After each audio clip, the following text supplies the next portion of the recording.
안녕하십니까, 레피드입니다. 5월 3일 두산중공업 보도록 하겠습니다. 먼저 증시부터 보겠습니다. 공매도가 재개가 되었습니다. 5월 3일. 네, 5월 3일부터 해서 공매도가 재개가 되었고요. 자, 공매도가 왜 위험한 것인지, 그토록 개인들이 왜 그렇게 공매도 폐지를 외쳤는지를 보여주는 한 대목이었던 것 같습니다. 아무래도 공매도 세력들이 기다렸던 날이 아닌가라는 생각이 들고요. 기다렸다는 듯이, 네, 공매도가 평소에 많았던 그런 종목들 위주로 아주 그냥 쏟아졌습니다, 공매도가. 그래서, 오늘 증시 하락이 많이 나왔고요. 코스피는 지수는 별로 많이 내리지 않았습니다만, 크게 이제 삼성전자와 현대자동차, 기아차와 같은, 움직이지 않던 대형주들은 공매도에서 벗어나서 뭐 조금 상승도 하고 하긴 했습니다만 그 밑에 있는 아래 종목들이 좀 공매도를 좀 많이 맞은 것 같습니다. 거기에 특히 이제 코스닥 종목 어, 공매도 때리기 정말 좋거든요. 네, 시가총액도 낮은 종목들이 많고 유통 물량도 적기 때문에 적은 물량으로 네, 공매도를 쳐서 주가를 내리기 딱 쉬운 종목들이 많습니다.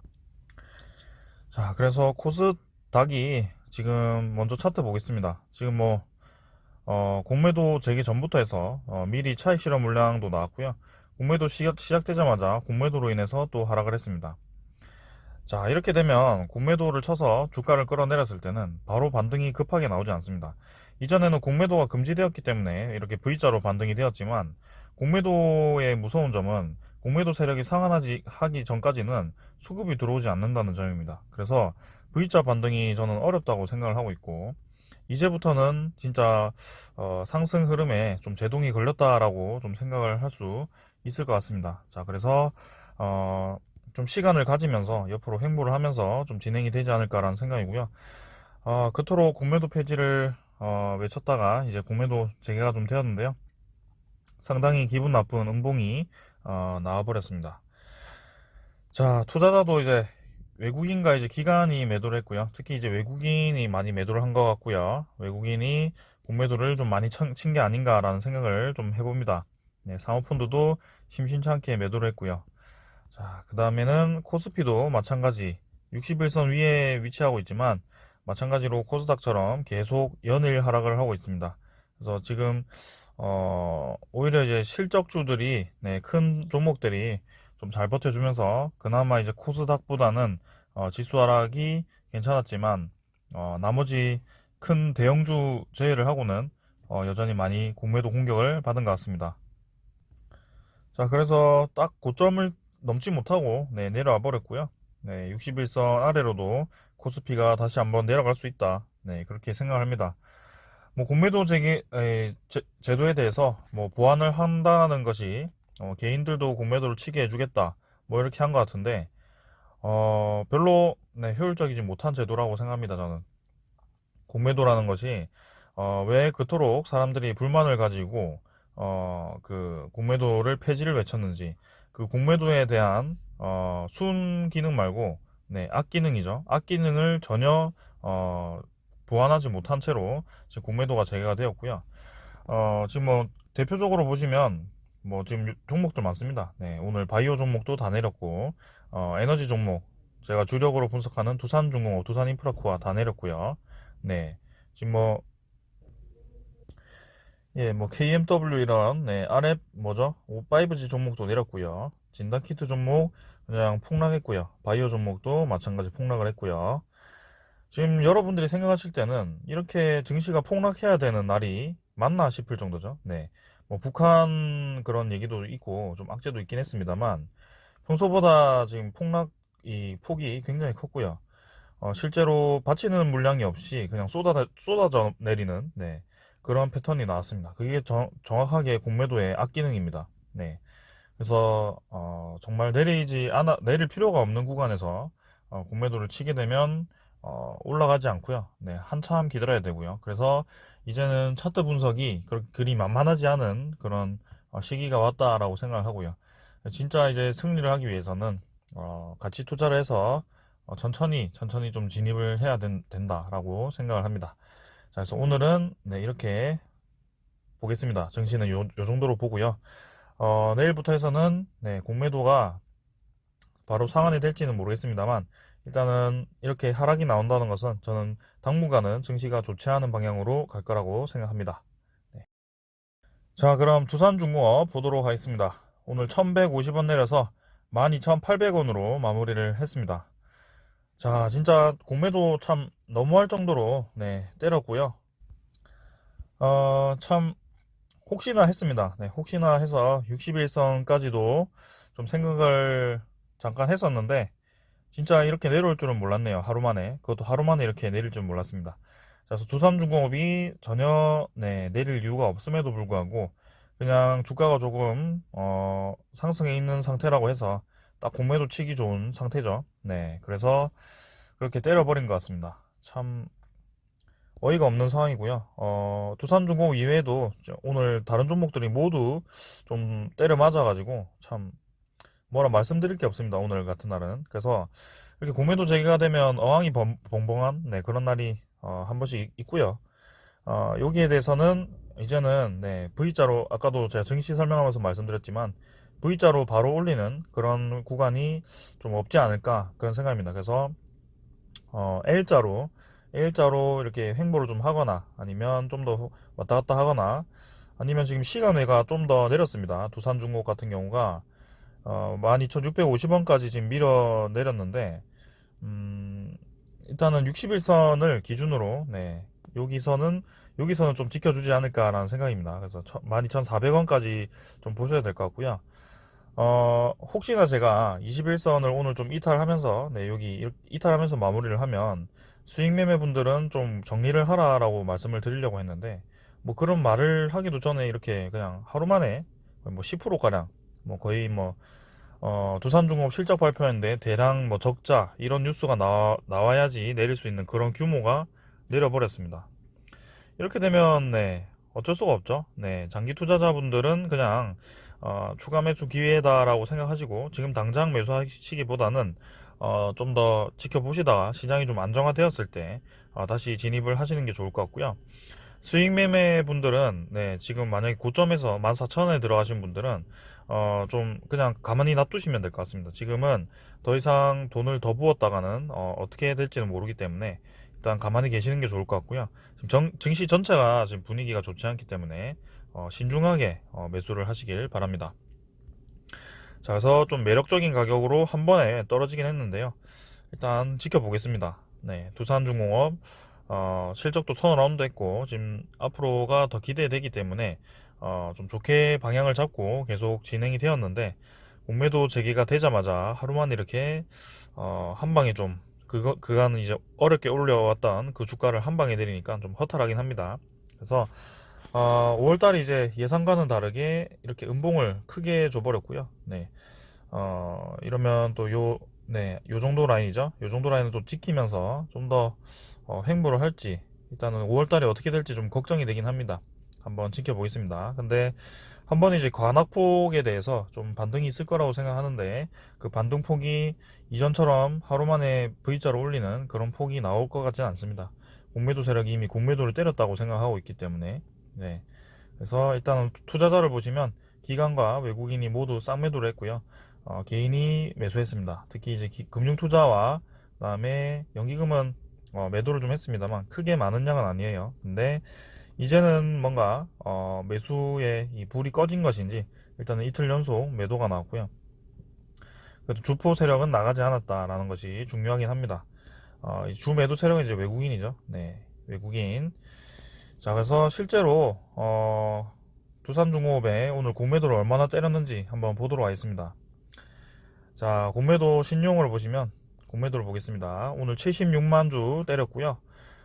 공매도 금지당했을 때는 많아도 이제 몇만 주 치던 거를 이제 76만 주나 때렸습니다. 그래서 공매도 비율이 오늘 거래량의 11.5%나 되고요. 평균가가 13,000원입니다. 그냥 아래로 그냥 때려 박았다는 겁니다. 그래서 주가가 오를래야 오를 수가 없는 날이었다라고 얘기를 드릴 수 있고요. 참 더러운 종목의 제도네요. 네, 공매도. 네. 이렇게 될 수가 있나요? 자, 그래서 사모펀드, 기금 뭐 이렇게 다 매도를 했고 자, 종목 상세 보겠습니다. 오늘 이제 외국인이 44만 주 매도했고, 네, 당일도 42만 주 매도 이렇게 잡혀 있고요. 네, 8.9% 되어 있습니다. 그래서 이렇게 어렵게 또 진행이 되고 있는데요. 두산중공업 일단은 저는 61선 기점으로 해서 주가를 좀 방어를 하면서 네, 당분간은 21선과 61선 아래에서 주가가 좀 놀지 않을까. 그래서 13,000원대에서 네, 당분간은 12,000 후반에서 13,000원대에서 주가가 좀 놀 거라고 생각합니다. 이렇게 된 이상. 그래서 다시 한번 좀 이런 21선 아래에 있는 이런 바닥 다지기를 좀 시작할 것 같고요. 만약에 이때처럼 또 한 번 더 내리게 된다면 그때는 이제 가격대가 241선까지도 생각을 해야 되기 때문에 61선을 웬만하면 이제 이탈하지 않았으면 하고요. 그렇게까지는 공매도가 무리하게는 치지 않을 것 같습니다. 이제는 7월 달에도 흡수 합병이 진행되기도 하고요. 네. 그렇기 때문에 굳이 지금은 공매도를 무리하게 칠 이유는 없다고 보는데 그래도 오늘 음봉은 상당히 기분이 나쁘네요. 네, 그래서 공매도가 거래량 조금 증가하면서 이렇게 쳤기 때문에 내일도 추가 하락이 좀 나오다가 뭐 꼬리 말면서 61선 받치면서 뭐 그렇게 진행이 좀 되지 않을까 싶습니다.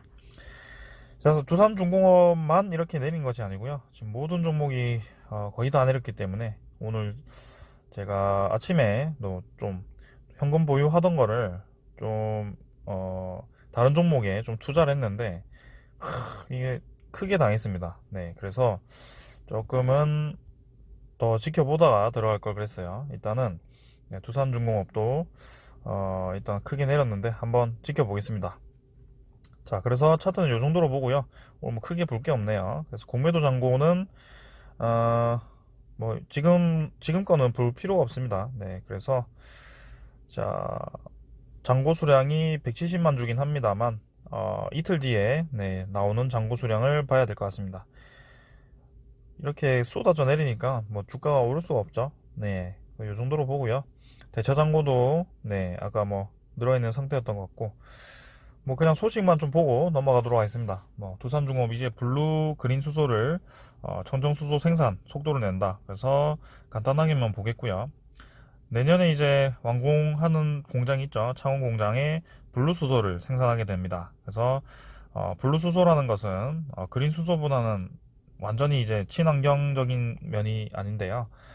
이게 이제 블루 수소를 생산할 때는 네, 탄소가 이제 발생을 하게 됩니다. 그래서 그 탄소를 포집 저장함으로써 탄소 배출을 최대한 줄인 공정을 통해 생산한 수소를 블루 수소라고 합니다. 근데 이제 그린 수소는 아예 이제 수소밖에 생산이 안 되는 그런 공정이기 때문에 상당히 좋은 그런 공정이다. 그래서 풍력 발전기를 통해서 네, 그린 수소를 생산할 예정이고요. 앞으로 계속해서 이 수소 경제가 커질 거라고 생각하고 두산중공업이 그 주축을 이루어 갈 거라고 생각합니다. 자, 그 다음에는 이제 두산밥캔 얘기가 또 나왔습니다. 두산중공업의 이제 구조조정 키를 네, 키 플레이어라고 이제 자입증을 하고 있고요.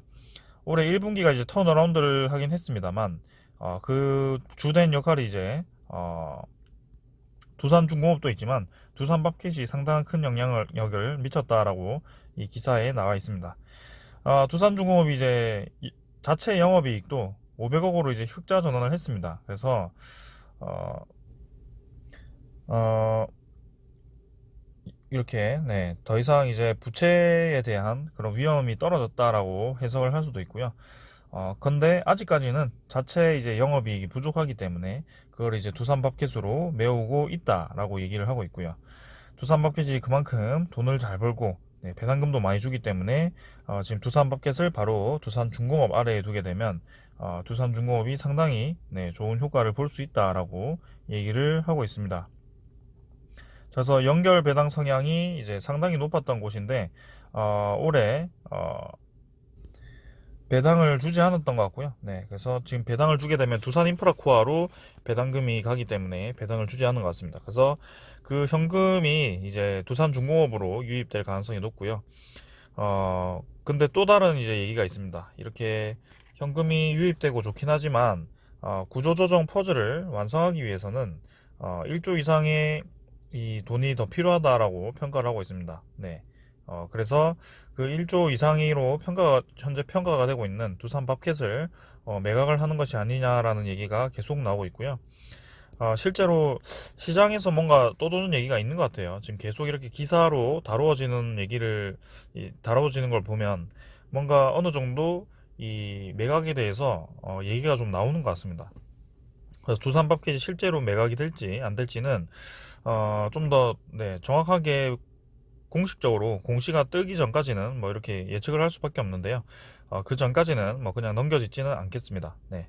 그래서 두산버켓이 매각이 되든 안 되든 둘 다 좋은 포지션이다. 네, 두산중공업 입장에서는 둘 다 좋은 포지션이기 때문에 어, 계속 이제 좋게 역할을 할 것이다. 네, 그런 생각입니다.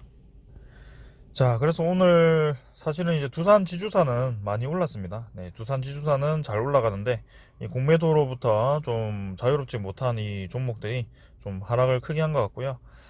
저희 예상과 다르게 이 공매도의 영향을 상당히 많이 받은 것 같아서 좀 그러네요. 네, 그래서 두산중공업 주가는 좀 많이 내렸지만 여러분들 여느 때와 같이 좀 천천히 한번 마음을 심호흡을 가지고 가보도록 합시다. 네, 두산중공업은 뭐 이렇게 크게 한번 고점에서 내리긴 했습니다만 한번 이제 N자로 꺾어서 올라가는 그런 과정이라고 좀 생각을 하고 61선 근처에서 지지를 하는지 그 여부를 좀 살피면 되겠습니다. 그래서 이제 다른 종목과 비슷하게 21선 좀 꺾여서 내려오겠지만 그 사이를 왔다 갔다 거리면서 다시 한번 21선을 태울 수 있는 그런 과정을 만들 때까지 지켜보겠습니다. 오늘은 여기까지 하겠습니다. 감사합니다.